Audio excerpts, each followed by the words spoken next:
सबसे पहले तो ये है, लद्दाख के अंदर अभी अनएम्प्लॉयमेंट का जो लेवल तो है काफी अनप्रेसिडेंटेड स्केल पे बड़ा है, बट ये भी है लद्दाख के अंदर सबसे ज्यादा अनएम्प्लॉयड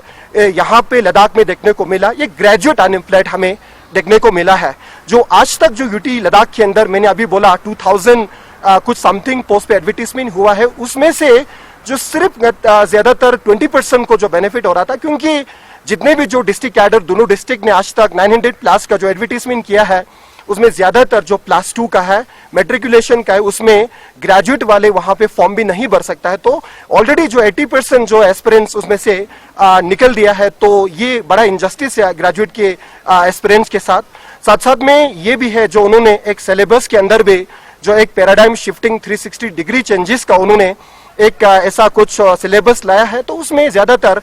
ये टेक्निकल जो बैकग्राउंड से होते हैं, ज्यादातर जो 20% का ये सिलेबस फेवर करता है, जो 80% उसमें से उसको निकल दिया गया है। तो ये हमारा एक मेजर एक रिजर्वेशन है हमारे काउंसिल्स, हमारे यूटी एडमिनिस्ट्रेशन, हमारे दोनों काउंसिल से इसमें थोड़ा मॉडिफिकेशन चेंजेस करके थोड़ा इसको ठीक करने की बहुत जरूरत है। सबसे पहले तो मैं ये हाईलाइट करना चाहूंगा, हमारा एक ये आज का एक मेन मुद्दा जो रिसेंटली हमें ये DSSRB का जो मीटिंग हमारे काउंसिल के अंदर हुआ ऑनरेबल चेयरमैन की लीडरशिप में, तो उसमें ये बोला गया है कि 4 फेज के अंदर जो एजुकेशन डिपार्टमेंट के अंदर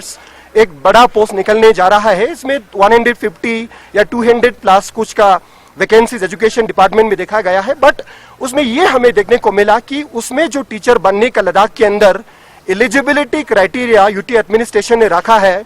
एक तो graduate from recognised university, in addition to that उसमें B.Ed होना चाहिए, B.Ed की बात उसमें CTET एक सेंट्रल एलिजिबिलिटी टेस्ट या टेट टीचर एलिजिबिलिटी टेस्ट, ये दोनों क्वालिफिकेशन होना बहुत बहुत जरूरत इसमें मैंडेटरी किया गया है। तो हम ये डिमांड करते हैं भाई लद्दाख, ये देखिए रिसेंटली हमें यूटी बना, हमने शुरुआत से हमने स्क्रैच से शुरू किया, तो एक कुछ ट्रांजिशनल ये हो है लद्दाख का, तो इसमें थोड़ा रिलैक्सेशन होने का बहुत जरूरत है। इसीलिए आपके माध्यम से मैं ये डिमांड करना चाहूंगा हमारे यूटी एडमिनिस्ट्रेशन को, हमारा जो ये CTET और B.Ed के अंदर थोड़ा लद्दाख को वन टाइम जो रिलैक्सेशन दिया जाए, ताकि बहुत से ऐसे बच्चे लद्दाख में ज्यादा B.Ed भी नहीं है, लद्दाख के या बच्चे एस्पिरेंट्स यहाँ पे CTET भी क्वालिफाई अभी तक नहीं किया, क्योंकि एक रीजन भी है इसमें। लद्दाख में देखिए अब लोग 2022 के अंदर ये B.Ed का जो इंट्रोडक्शन लद्दाख यूनिवर्सिटी ने किया है, साथ साथ में पहले जो हम आसवल जानके के साथ था, हम टीचर बनने के लिए एक सिंपली रिकॉग्नाइज यूनिवर्सिटी से ग्रेजुएशन का क्वालिफिकेशन था, उसमें कोई B.Ed और CTET का कोई प्रोविजन नहीं था। तो इसीलिए हमारे यहाँ पे लद्दाख में जितने जो टीचर का जो एस्पायरिंग कैंडिडेट्स है, उसके अंदर ये दो ज्यादातर बच्चों के पास नहीं है। CTET तो बिल्कुल ही 30-40 के पास होगा, अदरवाइज नहीं होगा यहाँ पे लद्दाख में। तो इसीलिए मैं कहूँगा ये एक ट्रांजिशनल कुछ कंपैशनेट इस ग्राउंड पे लद्दाख के जो टीचर के टीचिंग का एक्सपीरियंस हो, उनको वन टाइम रिलैक्सेशन दिया जाए, ये हमारा डिमांड है। लोगों का जो लद्दाख के जो टीचर का एक्सपीरियंस उसको मालूम ही नहीं था, ये B.Ed और CTET का इसमें मैंडेटरी किया गया, क्योंकि जो यूटी लद्दाख ने जो एजुकेशन डिपार्टमेंट का सबऑर्डिनेट सर्विस रिक्रूटमेंट रूल आया है, सितंबर 2021 में आया था। तो अभी एक 1.5 साल भी नहीं हुआ है। मुझे मुश्किल लगता है एक बच्चों को 1.5 साल के अंदर एक B.Ed को कंप्लीट करना, उसको B.Ed को कंप्लीट करके CTET को क्वालिफाई करना, ये बड़ा मुश्किल है। तो इसीलिए मैं कहूँगा ये मास रिक्रूटमेंट जो टीचिंग ये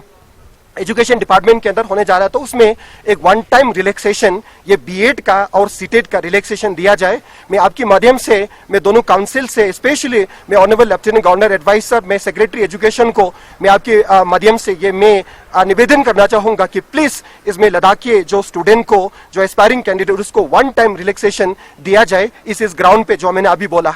नंबर 2 हमारा ये इश्यू है कि एक देखिए जो DSSRB हमारा जो कंप्लीटली हमारे काउंसिल के एक्सक्लूसिव जुरिसडिक्शंस में आता है,